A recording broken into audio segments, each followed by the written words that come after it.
Hello everyone, as you all know Donald Trump ने अभी अभी 47 प्रेसिडेंट की जो शपथ ले चुके हैं। अभी अमेरिका के 47th प्रेसिडेंट कहे जाएंगे। इससे पहले ये 45th प्रेसिडेंट थे। उसके बीच में जो बाइडेन का समय काल आता है। चलिए, तो आज हम बात करेंगे कि डोनाल्ड ट्रंप ने शपथ लेने के बाद जो स्पीच दी, उस स्पीच में किन किन बातों पे जोर दिया है। बेसिकली अगर आप देखेंगे तो इनकी जितने भी डिसीजन थे स्पीच में, उन सभी में जो मेन थीम थी वो थी नेशनलिज्म, कुछ राष्ट्रवाद, यूएसए के, अमेरिका के राष्ट्रवाद को लेकर कुछ बातें बोली हैं। इमिग्रेशन कंट्रोल को लेकर बातें बोली है, जिसमें इन्होंने कंसर्न दिखाया है कि जो इलीगल इमिग्रेंट हैं उनको कैसे कंट्रोल किया जाए। एनर्जी को इंडिपेंडेंस, मतलब एनर्जी इंडिपेंडेंस पे फोकस किया है कि भाई अब हम जो है एनर्जी को या फिर हम ऑयल, इन सब चीजों को जो इंपोर्ट पे डिपेंड है, अब हम एक्सप्लोर करेंगे अपनी नेशंस में। इन सभी चीजों से अगर आप देखेंगे तो ओवरऑल अगर आप इनको समझने की कोशिश करें तो जो पब्लिक और पॉलिटिकल रिस्पॉन्सेस थे उनको मद्देनजर रखते हुए, बैलेंस करते हुए अपनी स्पीच में बहुत सारे डिसीजन जो है वो ट्रंप ने लिए हैं। आज हम उन्हीं पर चर्चा करेंगे। सबसे पहले बात करेंगे declaration of national emergency at the US Mexico border. हम सभी को मालूम है कि भाई देखो, यूएस मैक्सिको बॉर्डर पे लगातार एक लंबे समय से जो है, ठीक है, एक प्रॉब्लम चली आ रही है। प्रॉब्लम ये थी कि इमिग्रेशन की, वहां से इलीगल तरीके से लोग जो थे यूएसए में घुसते थे। इससे जो है बहुत सारी प्रॉब्लम्स आती थी। जैसे अगर आप देखेंगे तो जो लीगल माइग्रेंट्स हैं, ठीक है, उनको लेकर कहीं ना कहीं प्रॉब्लम आती है। लेकिन सबसे बड़ी बात क्या है कि कई लोग जो हैं या कई स्टूडेंट मुझसे भी पूछ रहे थे कि सर ये नेशनल इमरजेंसी डिक्लेयर करने का मामला क्यों है, आखिर उन्होंने ये नेशनल इमरजेंसी क्यों डिक्लेयर की। तो देखो भाई, सिंपल सी बात है कि भाई आप एक प्रेसिडेंट अगर हैं और अगर आप किसी घटना को नेशनल इमरजेंसी से जोड़ देते हैं, तो इसका मतलब अब आपके पास में पहले से ज्यादा पावर आ जाती है। जी हाँ, वो पावर होती है डिसीजन मेकिंग की भी, और वो पावर होती है फंड को यूज करने की भी। क्योंकि नेशनल इमरजेंसी डिक्लेयर होने के बाद में अब ट्रंप चाहे तो अब वो अपने फंड का, मतलब जो फंड का इस्तेमाल है वो कर सकते हैं, क्योंकि अब वो नेशनल इमरजेंसी डिक्लेयर हो गई। पहले इसके लिए जो है कांग्रेस की परमिशन की आवश्यकता पड़ती थी। तो यहां पे आप देखेंगे कि डिक्लेयर्ड नेशनल इमरजेंसी, क्योंकि उन्होंने इसे क्राइसिस बताया है। और सदर्न बॉर्डर, जो आपका दक्षिणी जो भाग है सदर्न बॉर्डर, वहां पे ये इमरजेंसी डिक्लेयर की गई है। इसके ऑब्जेक्टिव क्या है? सबसे पहला ऑब्जेक्टिव ये है कि ये वहां पे एक बॉर्डर वॉल कंस्ट्रक्शन जो है उसको तेजी से करना चाहते हैं। क्योंकि अगर जो काम पहले नॉर्मल तरीके से होता था, वो इमरजेंसी डिक्लेयर होने के बाद में बहुत तेजी से होगा। तो बहुत तेजी से बॉर्डर को सिक्योर किया जाएगा। Redirect federal fund for immigration enforcement, इसका मतलब जो फेडरल फंड पहले रखे थे किसी और काम के लिए, उन्हें अभी इमिग्रेशन पे लगाया जाएगा, क्योंकि इसे नेशनल इमरजेंसी का नाम दिया गया है। इस तरीके से अगर आप देख सकते हैं तो ट्रंप की बात में ही लगता है कि ट्रंप जो है बहुत ही सीरियस हैं, खासकर इलीगल इमिग्रेंट्स के इशू को लेकर, और उसे सॉल्व करने के लिए ये एक महत्वपूर्ण कदम उठाया गया है। अब अगर हम इसके महत्व की बात करें तो इसके महत्व में हम देखेंगे कि भाई नेशनल इमरजेंसी जो है डिक्लेयर करने से प्रेसिडेंशियल पावर जो है ना, कि रिसोर्स को रीएलोकेट करने के लिए, मतलब राष्ट्रपति के द्वारा संसाधनों को आवंटन करने के लिए जो पावर होती है ना, वो इनकी पावर बढ़ जाएगी। तो इसे लोग कुछ महत्व के रूप में देख रहे हैं। लेकिन वही आलोचक कह रहे हैं, क्रिटिक्स कह रहे हैं कि भाई देखो, इसमें लीगल चैलेंजेस आएंगे। लीगल चैलेंजेस आएंगे क्योंकि सेपरेशन ऑफ पावर की बात हो जाती है, क्योंकि भाई आपने पूछा नहीं, ठीक है, आपने अपने अपने हिसाब से डिसीजन ले लिया। अब आप फंड का अपने हिसाब से यूज करेंगे क्योंकि आपने नेशनल इमरजेंसी का प्रयोग किया है। तो यहां पे जो है लीगल चैलेंजेस देखने को मिल सकते हैं। सेकंड बात करते हैं designation of cartels as a terrorist organisation. हम सभी को मालूम है किसी भी देश में ड्रग को लेकर कहीं ना कहीं प्रॉब्लम्स तो हैं, लेकिन अमेरिका में भी ये प्रॉब्लम थी, और खासकर मैक्सिको की साइड से जो ड्रग कार्टेल थे वो लगातार जो है यूएसए में प्रॉब्लम क्रिएट करते थे। इन्होंने ड्रग कार्टेल्स को टेररिस्ट ऑर्गेनाइजेशन का नाम दे दिया। Mexican drug cartels labelled as foreign terrorist organisations. इसका मतलब अब ये वहां पर स्ट्रॉन्गर एक्शंस लेंगे। जो प्रोसेस अभी स्लो चल रहा था, इसलिए स्लो चल रहा था बच्चों, क्योंकि उन्हें नॉर्मल, अगर आप देखेंगे तो क्रिमिनल्स के रूप में टेक किया, मतलब कंसीडर किया जाता था। लेकिन इस डिक्लेरेशन के बाद में अब उन्हें टेररिस्ट ऑर्गेनाइजेशन या फॉरेन टेररिस्ट ऑर्गेनाइजेशन के रूप में लेबल्ड कर दिया गया। इसकी वजह से अब जो अब जो पुलिस की कार्रवाई होगी, ठीक है, इसमें अब सेना भी है, वो भी अब इसमें इंटर करेगी, क्योंकि भाई टेररिस्ट ऑर्गेनाइजेशन का नाम दे दिया गया है। तो इसमें क्या होगा, स्ट्रॉन्गर एक्शंस लिए जाएंगे, और मिलिट्री मेजर्स भी यहाँ पे आए कि भैया मिलिट्री भी जो है ना, इन पे लगाम लगाने के लिए अलग अलग प्रकार की चीजें करेगी। इसके अलावा अगर आप देखेंगे कि जो impose sanctions on supporters of cartels, जो सपोर्टर है कार्टल्स के, उनके ऊपर सैंक्शंस इंपोज किए जाएंगे। इससे क्या होगा, इसका सिग्निफिकेंस क्या होगा, यूएस का जो है, अगर आप देखेंगे, expand US tool to combat organised crime, ठीक है, इसकी वजह से जो एक संगठित अपराध है यूएसए में, उसको खत्म किया जाएगा, उसकी खत्म करने की कोशिश होगी। लेकिन फिर भी उसका एक निगेटिव पॉइंट ये हो सकता है कि यूएस मैक्सिको रिलेशंस जो है उनमें दरार पड़ सकती है। लेकिन हम सभी को मालूम है ट्रंप को बहुत ज्यादा रिश्तों से मतलब तो है नहीं, ठीक है, क्योंकि ट्रंप ने एक लेबल दे दिया है कि हम गोल्डन एज लेकर आएंगे, नेशनलिज्म की बात कर दिए, राष्ट्रवाद की बात कर दिए। देखो, राष्ट्रवाद एक सीमा तक हो तो ठीक है, एक सीमा से अधिक हो जाता है ना, तो यही राष्ट्रवाद कहीं ना कहीं विश्व युद्ध का कारण बन जाता है, जैसा कि हमने पहले और दूसरे विश्व युद्ध में देखा था, जहां पे हमने दूसरे में हिटलर को भी देखा और पहले में हमने काइजर विलियम सेकंड को देखा। अच्छा, खैर आगे बढ़ते हैं। तीसरा प्लान यहां पे देखने को मिलता है कि प्लान ऑफ मास डिपोर्टेशन।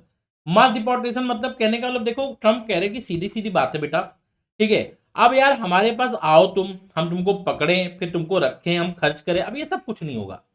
अब हम तुमको ढूंढेंगे जो भी इलीगल इमिग्रेंट्स हैं और उनको उठाकर डिपोर्ट कर देंगे उनके देश में। जी हाँ, उनको उठाकर उनके देश में डिपोर्ट कर देंगे। भैया हम तुम्हें अब पालने वाले नहीं है, हम तुम्हारा खर्चा नहीं चलाएंगे। तो यहाँ पे देखिए सीधे लिखा होगा, announce plan to deport millions of the undocumented immigrants. अब इसका ऑब्जेक्टिव क्या है, ऑब्जेक्टिव ये है कि भाई देखो, पब्लिक सेफ्टी और इमिग्रेशन लॉ को जो है ना और मजबूत बनाना, ठीक है, और इसके अलावा अगर आप देखेंगे तो एक्सपांड आईसी ऑपरेशन, ठीक है, जो इमिग्रेशन के जो ऑपरेशंस है, ठीक है, उनको और ज्यादा क्या करना है, एक्सपांड करना है, और साथ ही साथ नेशन वाइड रेड करके जो जो इलीगल इमिग्रेंट्स हैं उनको बाहर किया जाएगा। जैसा कि आप देख रहे हैं भारत में भी ये चैलेंजेस है, भारत में खासकर बांग्लादेश की तरफ से देखने को मिला। जैसे अभी सैफ अली खान के केस में जो जिसको पुलिस ने पकड़ा है, वो भी कहीं ना कहीं लोगों को लग रहा है कि भाई देखो, बात सुनने को आ रही है कि वो भी बांग्लादेश से इलीगली तरीके से घुसपैठ किया था और भारत में रह रहा था नाम बदल के। इस प्रकार से अमेरिका में भी मैक्सिको से इंटर करने वालों की संख्या बहुत ज्यादा है। ट्रंप ने सीधे कह दिया, भैया हम पकड़ेंगे आपको, हम आपको आपके देश भेजेंगे, अब हम आपको बैठा के खिलाने वाले नहीं है, ठीक है।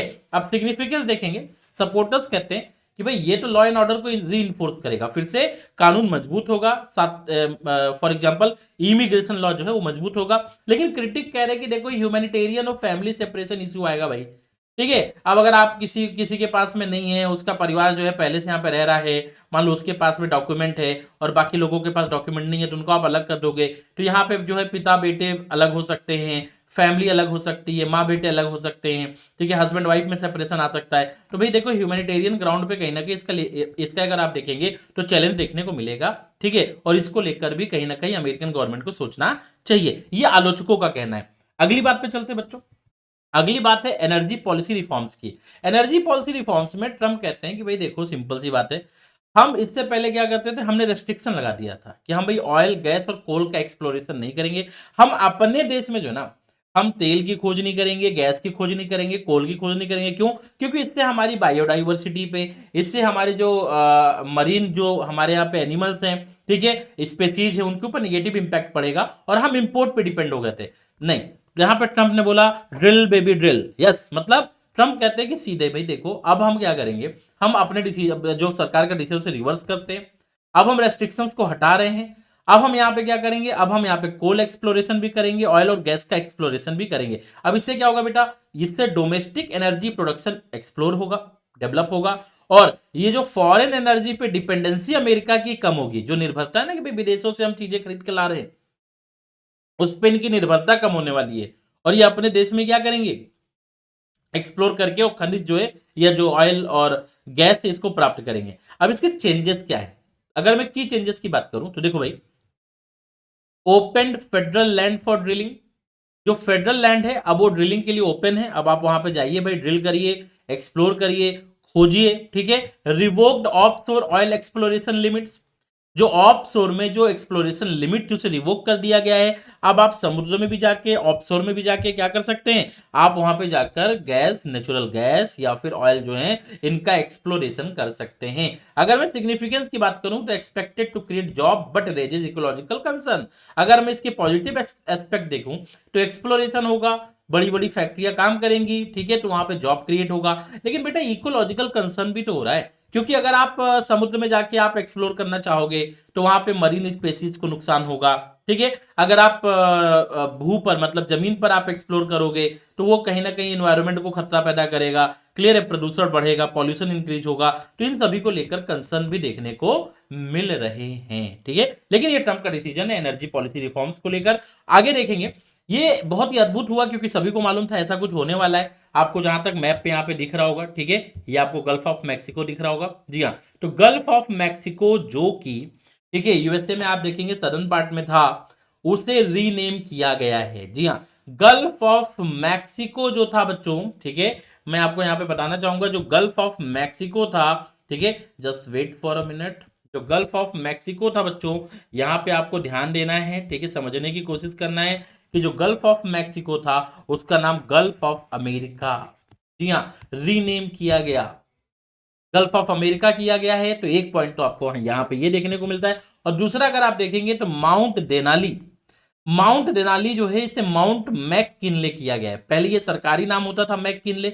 माउंट देनाली ये था। माउंट देनाली की लोकेशन क्या है तो आप यहाँ पे देख सकते हो बेटा, ये अलास्का, ठीक है, यूएसए का ये जो पार्ट है ना, अलास्का वाला पार्ट, यहाँ पे आपको देखने को मिलेगा। हाईएस्ट पीक माना जाता है माउंट देनाली, और इसे फिर से इसका नाम जो है माउंट मैक किनले किया जाएगा। अब आप बोलोगे सर ये नाम बदलने से होगा क्या? अरे भाई हमारे यहाँ पे भी तो योगी आदित्यनाथ जी हैं जो नाम बदलते हैं, जी हाँ, लेकिन इससे क्या होगा, इससे अमेरिकन नेशनलिज्म प्रमोट होगा, ठीक है, आपका हिस्टोरिकल प्राइड है, ठीक है। आप मतलब अगर आप देखेंगे तो उसका नाम जो है gulf of Mexico, gulf of America हो जाएगा। तो एक अपनापन महसूस होने वाला है क्योंकि वो मैक्सिको के नाम पे है, ठीक है। और यहाँ पे अमेरिकन नेशनलिज्म, अमेरिकन राष्ट्रवाद जो है बहुत तेजी से बढ़ेगा और लोग अपने ऐतिहासिक चीजों पे गर्वान्वित महसूस करेंगे, जी हाँ। कहने का मतलब गोल्डन एज ऑफ अमेरिका की बात की जा रही है। अमेरिकन पे जो है फिर से जो कैंपेन के टाइम में वादा किया गया था उन सभी चीजों को दिखाया गया है इस स्पीच में अपने वादे के तहत। और इसका सिग्निफिकेंस क्या होगा भी देखो, सिंबॉलिक गेस्चर्स, ठीक है, इससे वोटर बेस बढ़ेंगे ट्रंप के, ट्रंप को भविष्य में और भी वोट मिलने के चांसेस हो सकते हैं अगर ये इस पे टिके रहते और ऐसे काम करने रहते। लेकिन फिर भी जो आलोचक हैं वो कहते हैं भाई ये अननेसेसरी है। जैसे भारत में योगी आदित्यनाथ के द्वारा जो नाम बदले गए, खासकर यूपी में, उनको लेकर, या फिर आप देखेंगे पूरे भारत में केंद्र सरकार के द्वारा, आलोचक हमेशा कहते हैं भाई ये अननेसेसरी है, नाम बदलने से कुछ होने वाला है नहीं। लेकिन फिर भी वो क्या करता है, लोगों को ऑर्गेनाइज करता है, देखिए वोट बेस जो है ना वो बढ़ाएगा। तो ये आपको देखने को मिलेगा। ट्रंप का पनामा कनाल को लेकर भाई साहब जो है स्टैंस आ गया है, क्योंकि ट्रंप जब अपने विजिट किए थे सदर्न स्टेट्स में, पनामा कनाल को लेकर कहीं ना कहीं कंसर्न था। क्योंकि प्रेसिडेंट ट्रंप जो है उन्होंने सीधे बोल दिया है कि देखो भाई जो पनामा कनाल था वो हमने ही बनाया था, जी हाँ। अगर आप इसके इतिहास को देखें तो 1914 में इस कनाल को यूएसए के द्वारा ही बनाया गया था, यूएस ही इसको संभालता था। लेकिन फिर बाद में 1977 में 1977 में एक ट्रिटी होती है, इस ट्रिटी का नाम है टॉरी जोस कार्टर ट्रिटी।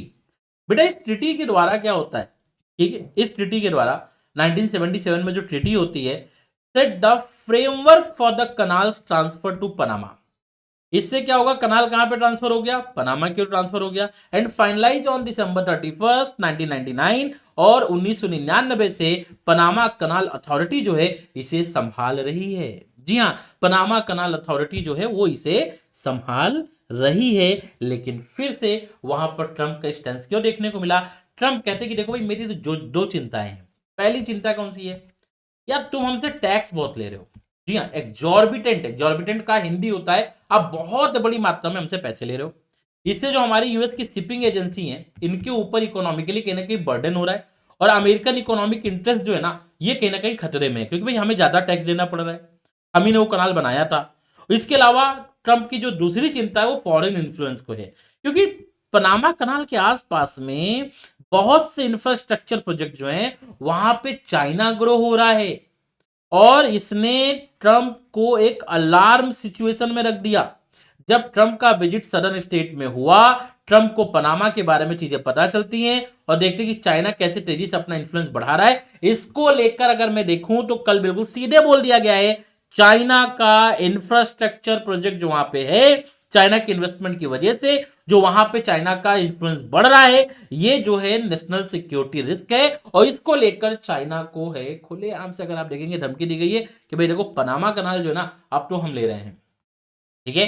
अब इसको लेकर अगर आप देखेंगे तो आगे बहुत सारे इश्यूज जो है देखने को मिलेंगे। तो जैसा कि आप यहाँ पे देख सकते हैं कि on president Donald Trump retreated, ठीक है, his commitment to reassess the US relationship with the Panama Canal. ठीक है, तो अब वहां पे जो है ये उनके ऊपर जो है अपना एक स्ट्रेटजिक इंटरेस्ट अगर आप देखेंगे तो वहां पे देखेंगे। उसके अलावा ये हमेशा से चाहते थे कि भाई देखो पनामा कनाल जो इंपॉर्टेंट प्लेस है, इसके ऊपर मेरी डिटेल में वीडियो आने वाली है, तो आप जरूर देखेंगे। ओवरऑल इंपैक्ट अगर हम देखेंगे तो एम्फसाइज द नेशनलिज्म, ये राष्ट्रवाद को कहीं ना कहीं बढ़ावा देने की बात हुई। इमिग्रेशन पॉलिसी को रिस्ट्रिक्ट बनाता है और एनर्जी को इंडिपेंडेंस, ठीक है, हम एनर्जी ऊर्जा के क्षेत्र में जो है स्वतंत्र होना चाहते, दूसरों पे डिपेंड नहीं रहना चाहते, ये चीज देखने को मिली है। सपोर्टर कहते हैं कि भाई देखो जो इन्होंने कैंपेन के टाइम में प्रॉमिस किए थे, कमिटमेंट किए थे, वो पूरा कर रहे हैं, इसके लिए हम बहुत ही खुश हैं। लेकिन जो ओपोनेंट्स आलोचक हैं वो कहते हैं कि भाई देखो इससे लीगल डिस्प्यूट बढ़ेगा, इन्वायरमेंटल इंपैक्ट होगा और स्ट्रेन्ड डिप्लोमेसी, कहीं ना कहीं जो डिप्लोमेसी है वो काफी स्ट्रेन होगी फॉरेन नेशंस के साथ में,